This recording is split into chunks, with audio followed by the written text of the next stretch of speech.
Hello everyone. तो आज हम डिस्कस करेंगे शिफ्ट्स इन डिमांड। डिमांड में कैसे शिफ्ट्स आते हैं, कैसे डिमांड जो है कि कभी आगे हो जाता है, कभी पीछे, कभी ऊपर चला जाता है शिफ्ट होकर, कभी नीचे। तो इसको हम डिस्कस करेंगे आज। तो इसमें 4 तरह के होते हैं। एक इंक्रीज़ होता है, एक डिक्रीज़ होता है, एक एक्सटेंशन होता है, एक कॉन्ट्रैक्शन होता है। एक्सटेंशन या फिर एक्सपेंशन और फिर एक कॉन्ट्रैक्शन। तो पहले इंक्रीज़ और डिक्रीज़ जो होता है वो होता है change in factor other than price. जब भी प्राइस के अलावा जो कि इनकम है या टेस्ट प्रेफरेंस, इन सब में अगर चेंज आता है, चाहे वो बढ़ता है या घटता है, तब जो है इंक्रीज़ या डिक्रीज़ होगा।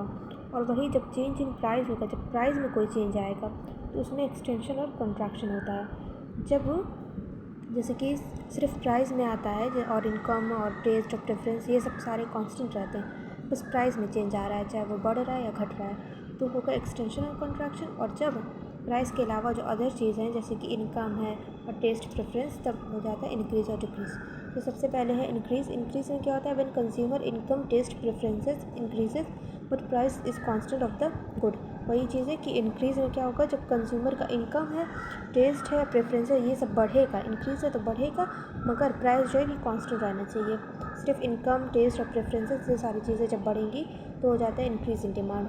इसमें जो है कि जैसे यहाँ पे है कर्व, यहाँ पे वाई एक्सिस पे प्राइस है और एक्स एक्सिस पे क्वांटिटी डिमांडेड है। यहाँ पे देखिए सबसे पहले डिमांड है डी, जबकि प्राइस पी जो है वो कांस्टेंट है। एक ही पॉइंट पे पी है, प्राइस कांस्टेंट है, और डिमांड डी पहले था तो क्वांटिटी क्यू है।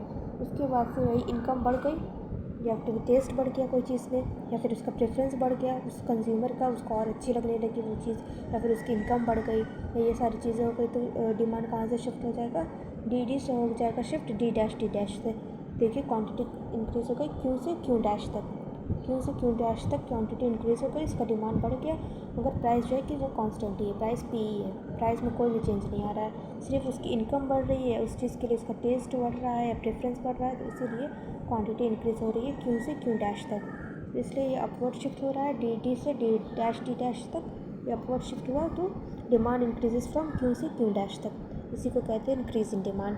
उसके बाद उसी तरह डिक्रीज़ है, कब होता है, जब when consumer taste preferences and income decreases but price is constant. इसमें जो है कि प्राइस तो हमेशा कांस्टेंट रहना चाहिए, मगर जो कंज्यूमर का टेस्ट है, प्रेफरेंसेस है और इनकम है, ये सारी चीज़ें डिक्रीज़ हो जाती है। जब कम हो जाती है, उसकी इनकम कम हो जाती है, कोई चीज़ उसको जो पहले पसंद आती थी अब नहीं आती है, तो उसका डिमांड डिक्रीज़ हो जाएगा, क्योंकि वो चीज़ अब वो लेगा नहीं, मगर प्राइस इसमें भी कांस्टेंट है।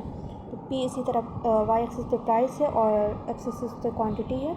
प्राइस जो है कि पी कांस्टेंट है, डिमांड पहले डी था, बी पॉइंट पे जब उसकी क्वांटिटी क्यू थी, तो डी डिमांड था, मगर फिर उसके बाद जब उसका इनकम कम हो गया या फिर उसको वो चीज़ पसंद नहीं आने लगी, तो उसका डिमांड जो है कि डाउनवर्ड शिफ्ट हो जाएगा डी डैश से डी डैश तक। तो उसकी क्वांटिटी कम हो गई, क्यू से क्यू डैश चली गई। इसी तरह यहाँ पर डाउनवर्ड शिफ्ट हो रहा है, डिमांड डिक्रीजेज फ्रॉम क्यू से क्यू डैश तक। पहले क्यू था, ज़्यादा क्वांटिटी लेता था, मगर जब उसकी इनकम कम हो गई या उस चीज़ में टेस्ट प्रेफरेंसेस कम हो गया, क्यू से क्यू डैश चली गई, मगर प्राइस जो है कांस्टेंट है इन दोनों केस में, इंक्रीज़ में भी और डिक्रीज़ में भी। तो ये है इंक्रीज़ और डिक्रीज़ है डिमांड में।